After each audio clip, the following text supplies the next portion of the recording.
How do you recognize a hero? Is it the uniform? The medals? But what if she's wrapped in a blanket, lying silently on the sidewalk?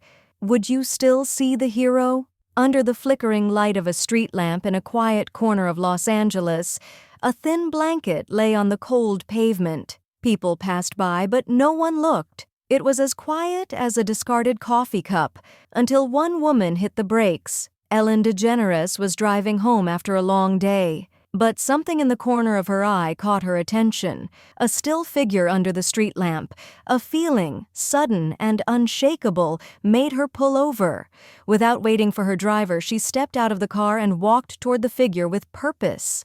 Under the blanket was a fragile silhouette. A worn military jacket still clung to her back. Her hands clutched her knees tightly, chapped lips, hollow eyes. Her body had adjusted to the darkness. Her spirit had not. "Hi there," Ellen said gently, her voice a mix of caution and compassion. "Can I help you?" The woman slowly lifted her head. Her voice cracked like dry leaves. I'm a veteran, and no one hears me, because I'm a woman." At that moment, something inside Ellen broke. This wasn't just a homeless woman.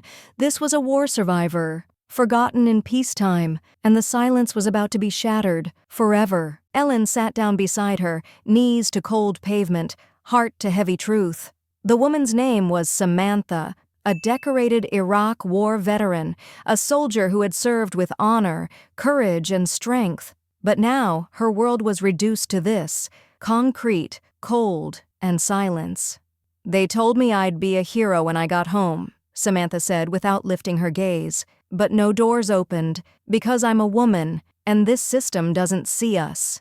Her voice was brittle, her breath shallow, but every word hit like a punch.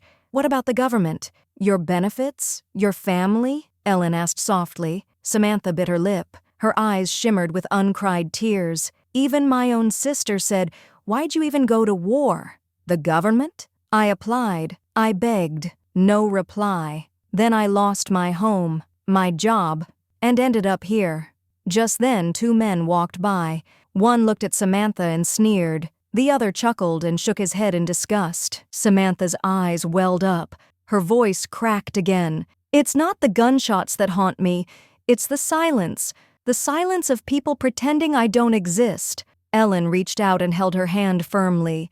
"You are not invisible. You're not alone anymore. This story is no longer just yours." That night, for the first time in years, Samantha's broken voice had truly been heard. Ellen helped Samantha into her car. It was warm inside, but the cold emptiness in Samantha's eyes hadn't thawed yet. Their first stop was a small but clean hotel in a safer part of the city. The receptionist was clearly surprised. A famous television star and an exhausted woman standing together. But Ellen's voice was calm and steady. "Please reserve this room for her tonight." In the quiet of the hotel room, Samantha curled up in a chair and cried softly, not from physical pain but from a broken soul. The tears she shed were for the years of being unseen, unheard, and forgotten. The next morning, Ellen shared their encounter on her show. The studio was silent. Bright lights filled the room, but every eye was focused on Ellen's words. "I met a woman who gave years of her life to serve this country. When she came home, no one greeted her, because she was a woman, and the system told her, 'There's no place for you here.'" Viewers across the country wept in front of their screens. During the segment, Samantha's recorded voice was also played. "I went to war as a woman, but in peace, I had no place. It's like I never existed at all." Social media exploded. The hashtag #Forgotten Heroes began trending. Thousands shared the struggles of the female veterans in their own families. One by one, the invisible began to be seen. But this was just the beginning. Ellen refused to let the moment fade into an emotional headline. It was time to take real action. Sometimes reclaiming your voice starts with someone listening. Ellen didn't let Samantha's story get lost in another heartbreaking headline. Instead, she turned it into a movement. She started a powerful initiative called Samantha's Chance, a national fund dedicated entirely to supporting female veterans. It offered three things so many lack: a roof, a purpose, and someone who truly cared. The campaign raised more than $250,000 in its first day. Social media was abuzz. Celebrities retweeted, activists donated, veterans across the country reached out saying, "Finally, someone is hearing us." Ellen had touched a nerve, but more importantly, she had started a conversation that America had long avoided. It was an honor for her. Support for people who put their lives on the line for their country was something to be done, not admired. Meanwhile, Samantha began therapy. The first sessions were difficult. She could barely speak, and the treatment she experienced was making her feel even more challenged. Years of trauma had weighed heavily on her shoulders, but over time, she began to unravel the silence. One tear, one word, one memory at a time. She began to journal again. She began to paint. Small, abstract shapes at first. Then, gradually, portraits of women in uniform, standing tall. As she did so, she realized that she had a serious talent for it. This wasn't just healing, it was transformation. 3 months later, she stood in front of the bathroom mirror. She had just finished brushing her hair. Her eyes met her reflection, more steady than they had been in years. With a soft breath, she whispered, "I'm still here, and it's not over yet. There's no reason I can't succeed." Thanks to Ellen's fund, Samantha found a small but cozy home near the VA hospital. She found a part-time job helping other women veterans in the system that once failed her. But the real rewards were not measured in the size of her apartment or her salary. It took place under the vaulted ceiling of the Capitol. That day, the gallery was packed. Women in uniform, reporters, lawmakers, survivors. And in the middle of it all, Samantha walked to the microphone. She was dressed in a simple navy suit, her veteran's badge gleaming under the lights, and she looked like a true hero. There was no paper in her hands, no notes. There was only truth in her voice. "I didn't just survive. I fought. I bled. I came home, and I was told I didn't belong. But I do. We all belong. We are not footnotes in someone else's war story. We are the story." The room fell silent, and then a standing ovation.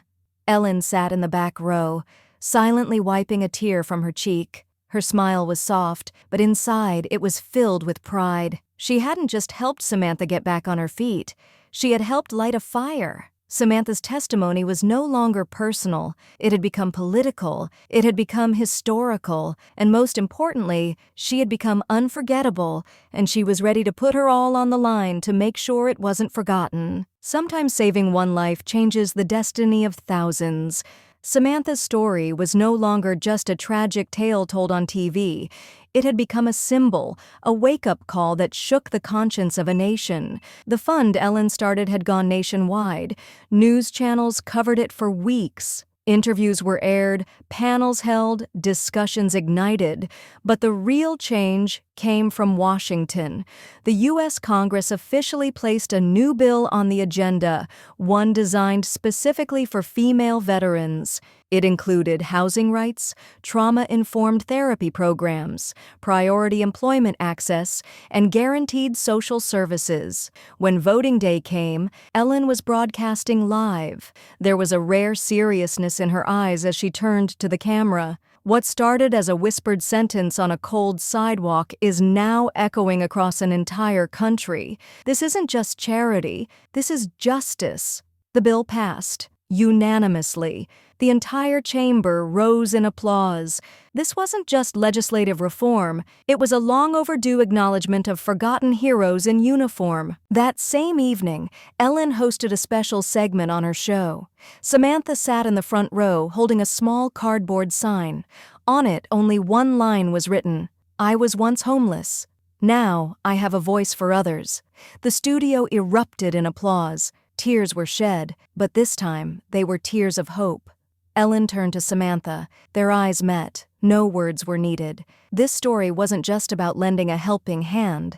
It was about telling the forgotten, "We see you now." It was a fight where silenced women spoke again, and the invisible were finally seen. And that day, a law was passed. But the real victory was a woman reclaiming her dignity.